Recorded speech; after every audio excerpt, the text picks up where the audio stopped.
Good morning दोस्तों, मैं आपका राकेश काले फिर से हाजिर हूँ आपके सामने एक नया फिर से एक वीडियो लेके। आपके लिए बहुत यूजेबल ऐसा वीडियो है ये, इसे देखना मिस मत कीजिएगा और इस वीडियो को आखिर तक जरूर देखिएगा। ये आपके लाइफ में आज जो सिनेरियो चल रहा है कोविड-19 और जो लॉकडाउन, जबरदस्त एक लॉकडाउन चल रहा है काफी दिनों से, इसके वजह से काफी लोग बहुत ही परेशानी से गुजर रहे हैं, फाइनेंशियल प्रॉब्लम से गुजर रहे हैं, जिनके वजह से काफी लोग फ्रस्ट्रेशन में जा चुके हैं।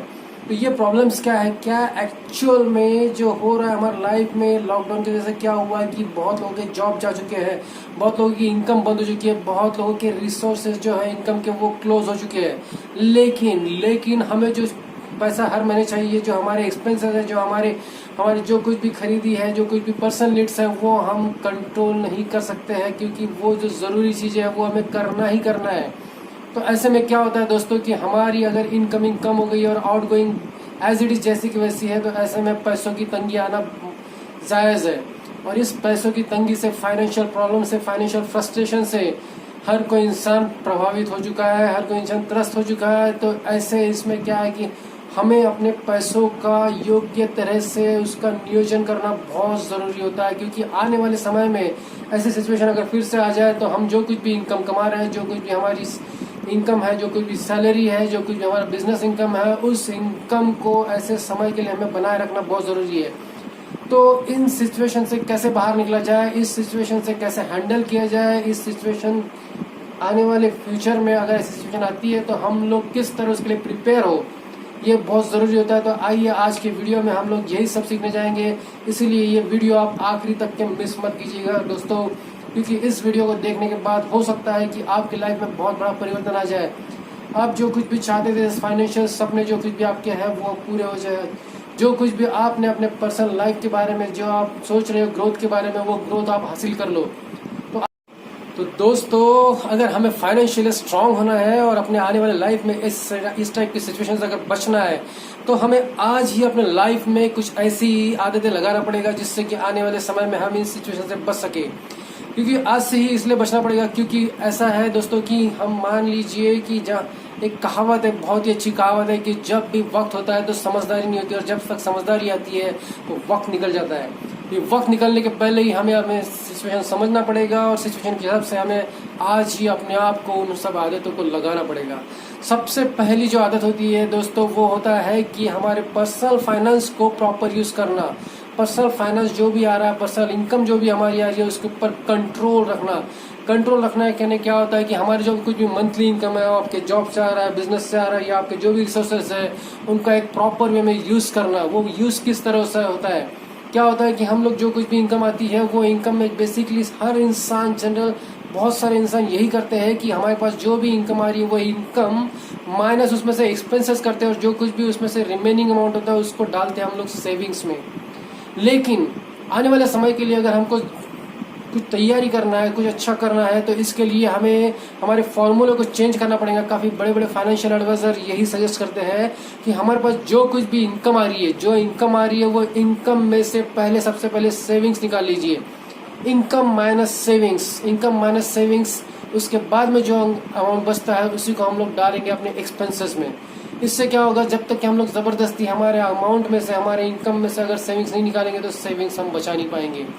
तो हमारे पर्सनल जो कुछ भी इनकम आ रही है उसके ऊपर कंट्रोल रखना बहुत जरूरी है, उसका प्रॉपर तरह से यूटिलाइजेशन करना बहुत जरूरी है, उसका बाइफर्गेशन प्रॉपरली करना बहुत जरूरी है। ये जो हमारे आने वाली इनकम का जो बाइफर्गेशन होता है, ये बाइफर्गेशन किस तरह से करना चाहिए, इसके लिए बहुत बड़े बड़े लोग जो है, बहुत बड़े अमीर लोग जो है, वो जो फंडे यूज करते हैं, जो फॉर्मूलाज यूज करते हैं, जो स्टेप्स यूज करते हैं, वो मैं आपके साथ शेयर करूंगा दोस्तों। आइए, तो जो हमारी इनकम आती है वो इनकम को हम लोग को स्टेप बाय स्टेप इस तरह से हमें बाइफर्गेट करते हैं। सबसे पहला जो हमारा पार्ट होता है, 50% जो हमारी इनकम है वो हमारी जरूरत की चीजें, जो हमारी जरूरतें हैं, महीने की जो एकदम इमरजेंसी नीड्स है, उनको पूरा करने के लिए जो कुछ भी घर में हमारा खर्चा लगता है, उसके लिए 50% का अमाउंट पहले साइड में निकाल लीजिए।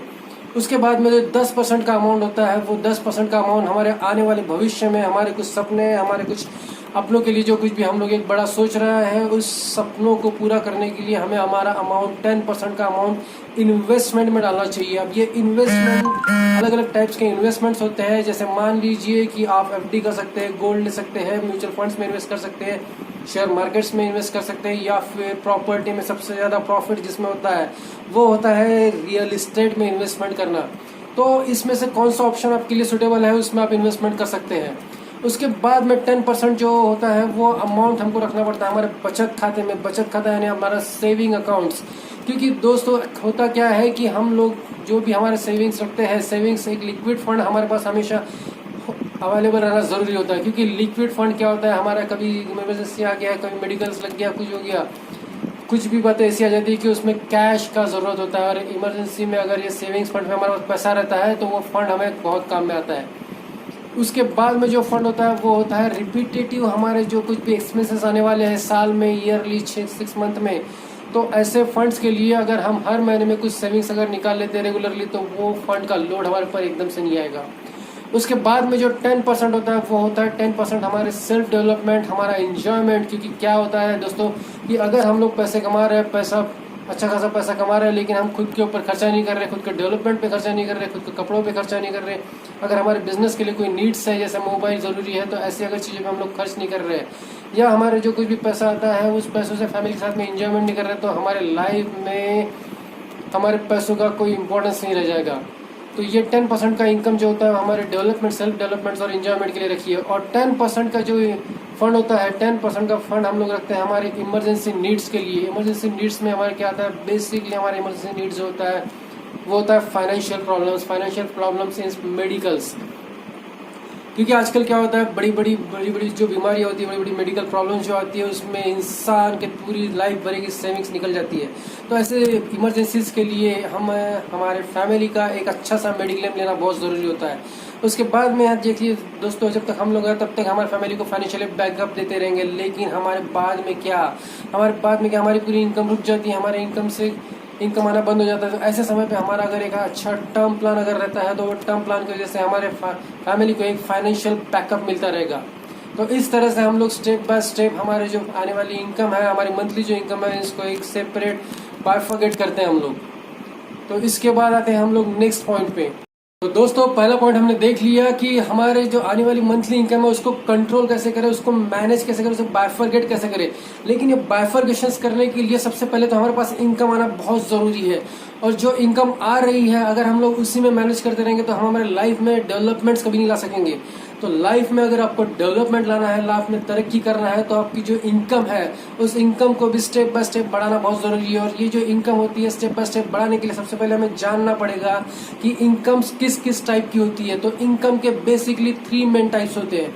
सबसे पहला जो इनकम का टाइप होता है वो होता है एक्टिव इनकम। एक्टिव इनकम यानी दोस्तों क्या होता है कि हमारा जो जॉब है, हमारा जो सेल्फ एम्प्लॉयड बिजनेस है, उसमें हम लोग जो इनकम कमाते हैं उसको कहते हैं एक्टिव इनकम। लेकिन ये इनकम की कुछ लिमिट्स होती है। ये इनकम जब तक आप जॉब पे रहेंगे, जब तक आप बिजनेस करते रहेंगे, तब तक ही आपको सिर्फ इनकम आने वाली है।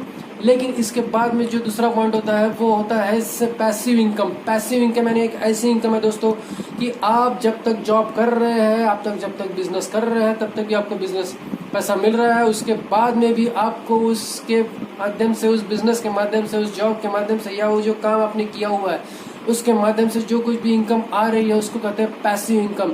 अब ये पैसिव इनकम कमाने के लिए बहुत सारे अलग अलग तरीके होते हैं। जैसे कि इसमें बेसिकली आता है रेंटल इनकम, रॉयल्टीज, या अपना जो बिजनेस प्रोफाइल है, जिस तरह की नेटवर्क मार्केटिंग वगैरह आजकल चल रही है, या हमारा भी जो बिजनेस है उसमें भी हमें एक रॉयल्टी मिलती रहती है। इसी को कहते हैं हम पैसिव इनकम। ताकि आप देख सकते हैं कि आज हम लॉकडाउन की पीरियड में काफ़ी लोगों की हमारे बिजनेस में जो इनकम्स है वो आ रही है, हमारा घर सर्वाइव चल रहा है, तो इसको कहते हैं पैसिव इनकम। उसके बाद में थर्ड जो पॉइंट होता है वो होता है हमारा पोर्टफोलियो इनकम। अब क्या होता है दोस्तों कि हमारे पास जो अमाउंट है हमने कुछ ऐसे जगह पे लगा दिया, जैसे कि मान लीजिए FD, share market, mutual funds, या कोई ऐसे पोर्टफोलियोज जो बॉन्ड्स वगैरह जो इसमें लगा दिया है कि जिससे कि हमारा इनकम कुछ ना कुछ इनकम जनरेट होकर हमें मिल रहा है, तो इसको कहते हैं पोर्टफोलियो इनकम। तो इस तरह से मल्टीपल टाइप्स ऑफ इनकम होते हैं। इस इनकम के टाइप्स को समझना बहुत ज़रूरी है और उसको प्रॉपरली अपने लाइफ में यूज़ करना ज़रूरी है। क्योंकि एक ही सोर्स पे डिपेंड रह के आप आगे नहीं बढ़ सकते हो। आपको आपकी लाइफ में multiple sources of income develop करना बहुत बहुत बहुत ज़रूरी है दोस्तों। तो आइए इसी के साथ बढ़ते हैं अगले पॉइंट की तरफ। अगला पॉइंट जो होता है, तो अभी हमने सीख लिया कि इन्वेस्टमेंट क्या होता है, इन्वेस्टमेंट की कौन कौन से तरीके, पैसिव इनकम कहाँ कहाँ से आ सकती है। तो इसके लिए हमें क्या होता है कि ये जो हमारा पोर्टफोलियो इनकम जो हमने देखा, उस पोर्टफोलियो इनकम में हमने बहुत सारे bonds, mutual fund, share markets या फिर एफडीज या फिर इन्वेस्टमेंट इन रियल इस्टेट, ये जो अलग अलग तरह के इन्वेस्टमेंट्स होते हैं, इनका नॉलेज लेना बहुत ज़रूरी है। तीसरा जो पॉइंट हमारा यही है कि इनके बारे में हमें सीखना पड़ेगा, क्योंकि किसी भी इन्वेस्टमेंट को अगर बिना सीखे हम लोग उसमें इन्वेस्ट करते हैं तो उसमें हमें कैसा रिजल्ट मिलेगा, क्या मिलेगा, हम लोग उसको प्रेडिक्ट नहीं कर सकते हैं। तो अगर हमें अच्छे रिजल्ट चाहिए, अच्छा उसमें गेन आना चाहिए, तो आपको उसको प्रॉपरली सीख के ही उसमें इन्वेस्टमेंट करना बहुत ज़रूरी है। उसके बाद में जो चौथा पॉइंट होता है दोस्तों, वो चौथा पॉइंट ये है कि हम सभी ऐसी परिस्थितियों में, आप देख रहे हैं लॉकडाउन में बहुत सारे लोग ऐसी परेशानियों में कि उनकी मंथली ईएमआई चल रही है, personal loan, car loan, home loan, अलग अलग टाइप्स के लोन चल रहे हैं। तो इन लोन्स में हर कोई इंसान, मैक्सिमम लोग फंसे हुए हैं। इस फंसे हुए इसमें से परिस्थितियों में से बाहर निकलने के लिए हमें इस लोन के बारे में प्लान करना पड़ेगा। लेकिन ये लोन भी क्या होता है दोस्तों, दो टाइप के लोन्स होते हैं। बेसिकली दो टाइप के लोन ऐसा है कि उसमें एक गुड लोन बोलते हैं, एक बैड लोन बोलते हैं। अब जो गुड लोन होता है, वो गुड लोन यानी ऐसा लोन है कि जो लोन आपने लिया है, जिस लोन से आपने कुछ इनकम कमा रहे हो, यानी जो लोन का लेने के बाद में उसकी ईएमआई पेड करके भी आपके पास कुछ और एक्स्ट्रा सेविंग्स बच जाती है, उस लोन को हम बोलते हैं गुड लोन। गुड लोन के बारे में एक एग्जाम्पल छोटा सा देना चाहूंगा। मान लीजिए आपने एक फाइनेंस करके कार, ओला, उबेर, ऐसे कई टैक्सी सर्विसेज में इन्वॉल्व कर दिया, उसको लगा दिया, तो उसका जो मंथली आपको किराया मिल रहा है, वो किराया मान लीजिए आपका 30,000 रुपये है। 30,000 में से आप 15,000 रुपये अगर उस लोन का ईएमआई पेड कर रहे हैं, तो फिर भी आपका 15,000 रुपये, 15,000 रुपये आपके पास सेविंग रहता है। तो इस टाइप के जो लोन्स होते हैं, इसको बोलते हैं गुड लोन। और बैड लोन का अगर एग्जाम्पल हम लोग देखा जाए, तो बैड लोन ऐसा होता है जिसकी वजह से हमारा कैश फ्लो स्लो हो जाता है, कैश फ्लो कम हो जाता है, हमारी इनकम में प्रॉब्लम्स आती है। मान लीजिए वही कार आपने अपने पर्सनल यूज के लिए खरीदी है, पर्सनल यूज के लिए खरीदी, और उसका जो 15,000 का जो ईएमआई है, वो आपके पर्सनल सैलरी से जा रहा है, आपके पर्सनल मंथली इनकम से जा रहा है। तो आपका जो मंथली इनकम में का बहुत बड़ा अमाउंट जो है, वो इसमें से एक्सपेंसेस में चले जाएगा। तो इसकी वजह से आपकी जो लाइफ है वो सर्वाइव होगी, आपको प्रॉब्लम्स आएंगे, आपके एक्सपेंसेस में बढ़ जाएंगे। तो इस टाइप के जो लोन्स होते हैं, जनरली इस लोन्स को हम बोलते हैं बैड लोन्स। तो हमें डिसाइड करना पड़ेगा कि हमें बैड लोन्स लेना है या गुड लोन लेना है।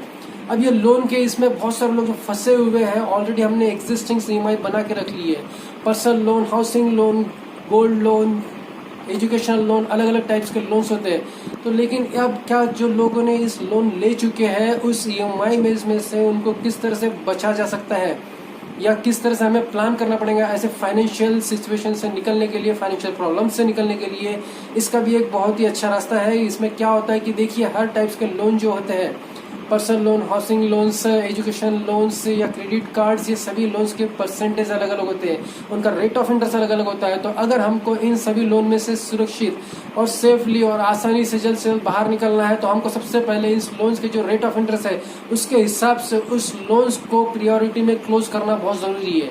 तो इसके लिए जो बाइफर्केशन से एक बनाया हुआ है, एक बहुत ही काफी बड़े बड़े फाइनेंशियल मैनेजमेंट वालों ने, तो बाहर निकलने के लिए हमें लोन्स को सबसे पहले तो बाइफर्केट करना पड़ेगा उनके इंटरेस्ट के हिसाब से, क्योंकि हर लोन का जो इंटरेस्ट होता है, रेट ऑफ इंटरेस्ट, वो अलग अलग होता है। सबसे पहले जो आता है हमारा होम लोन्स, होम लोन्स का जो इंटरेस्ट होता है वो बेसिकली 8% से 11% तक के होता है। उसके बाद में जो कार लोन है, कार लोन का जो रेट ऑफ इंटरेस्ट है वो 9% से लेकर 15% तक होता है। उसके बाद में आता है education loan, education loan generally 10% से लेकर 17% तक के उसका रेंज में खेलता है। उसके बाद में आता है अपना पर्सनल लोन, पर्सनल लोन 12% से लेकर 18% तक के वो लोन का वैल्यू होता है। उसके बाद में आता है अनसिक्योर्ड लोन, अनसिक्योर्ड लोन तो उससे भी और बढ़ चढ़ के होता है, वो होता है 20 से 25% तक के। और सबसे ज्यादा रेट ऑफ इंटरेस्ट जो लेता है वो होता है क्रेडिट कार्ड। दोस्तों, अगर आपको बचना है, फाइनेंशियल प्रॉब्लम से बचना है, तो सबसे पहले आप क्रेडिट कार्ड यूज करना बंद कर दीजिए। क्रेडिट कार्ड क्या होता है कि इंसान को एक आदत लगा देता है उधारी की, और उधार की जिंदगी से इंसान कभी बाहर नहीं निकल पाता है दोस्तों। इसीलिए क्रेडिट कार्ड को बंद कर दीजिए, क्रेडिट कार्ड को जहां तक हो सके मिनिमाइज कीजिए। उसके बाद में स्टेप बाय स्टेप जिसका परसेंटेज ज्यादा है, अब हम नीचे से ऊपर बढ़ते हैं। क्रेडिट कार्ड को सबसे पहले क्लोज कीजिए, जितना ज्यादा फंड हो सकता है उसको ज्यादा से ज्यादा पेड करके उसको जल्द से जल्द क्लोज कीजिए। उसके बाद में अनसिक्योर्ड लोन को, उसके बाद में पर्सनल लोन्स को, उसके बाद में एजुकेशन लोन्स को, उसके बाद कार लोन्स को और होम लोन्स को हम आखिरी में भी क्लोज कर सकते हैं, क्योंकि उसका रेट ऑफ इंटरेस्ट कम होता है। तो इस तरह से हम लोग हमारे जो पर्सनल लोन का चक्रव्यूह, हमारे जो कुछ लोन्स के चक्रव्यूह है, उससे हम लोग बाहर निकल सकते हैं, क्योंकि लोन की ईएमआई जब कम हो जाएगी तो हमारी लाइफ जीने में हमें ईजी हो जाएगा। और हमारा जो पर्सनल मैनेजमेंट हमने किया हुआ है, जो बाइफिकेशन सेविंग्स के लिए, इन्वेस्टमेंट के लिए, पर्सनल नीड्स के लिए, पर्सनल डेवलपमेंट्स के लिए, इन सभी के लिए हमारे पास फंड अवेलेबल रहेगा। अदरवाइज हम लोग हमेशा ईएमआई पेड करने में हमारी लाइफ चली जाएगी। तो इसीलिए दोस्तों क्या होता है कि ये फाइनेंशियल मैनेजमेंट सीखना बहुत जरूरी है, क्योंकि लाइफ में कोई भी मोटिवेशन, ये मोटिवेशनल मनी मोटिवेशन से बड़ा नहीं होता है, क्योंकि मनी ही सबसे बड़ा पावरफुल मोटिवेशनल है लाइफ में। तो इस मनी को सीरियसली कमाइए, सीरियसली उसके बारे में सोचिए, सीरियसली उसके बारे में उसकी केयर कीजिए, क्योंकि अगर आप मनी की केयर नहीं करेंगे तो वो आपकी केयर नहीं करेगी और आने वाले समय में आपको ऐसे ही तकलीफें होती रहेगी। तो इस टाइप की तकलीफों से बचने के लिए इस फाइनेंशियल मैनेजमेंट के जो मैंने आपको स्टेप बताया है, उन स्टेप्स को प्रॉपरली यूज कीजिए। मेरी गारंटी है कि आपको आपके लाइफ में फाइनेंशियल पीस जरूर मिलेगा, फाइनेंशियल शांति जरूर मिलेगी, और आपके जो सपने हैं, जो आपने ड्रीम देखे हुए हैं, वो भी पूरा करने के लिए आपको फाइनेंशियल मैनेजमेंट काफी यूजफुल रहेगा। ये वीडियो आपको कैसा लगा? ये वीडियो अगर आपको बहुत अच्छा लगा है तो प्लीज इस वीडियो को लाइक करना ना भूलिए। अगर इस चैनल पे आप फर्स्ट टाइम आए हो तो इस चैनल को सब्सक्राइब कीजिए, क्योंकि आपका सब्सक्रिप्शन ही मुझे नेक्स्ट वीडियो बनाने के लिए मोटिवेट करता है। प्लीज दोस्तों मोटिवेट करते रहिए और इस चैनल को सब्सक्राइब कीजिए। और आपके जैसे ही कई और आपके जो दोस्त होंगे जो इस फाइनेंशियल मैनेजमेंट, फाइनेंशियल प्रॉब्लम से गुजर रहे हैं, उनके इस फाइनेंशियल मैनेजमेंट के वीडियो की जरूरत है, तो ऐसे दोस्तों के साथ में अपना ये वीडियो शेयर कीजिए। तो इसी के साथ बहुत बहुत धन्यवाद। गुड नाइट, जय लाइट दोस्तों।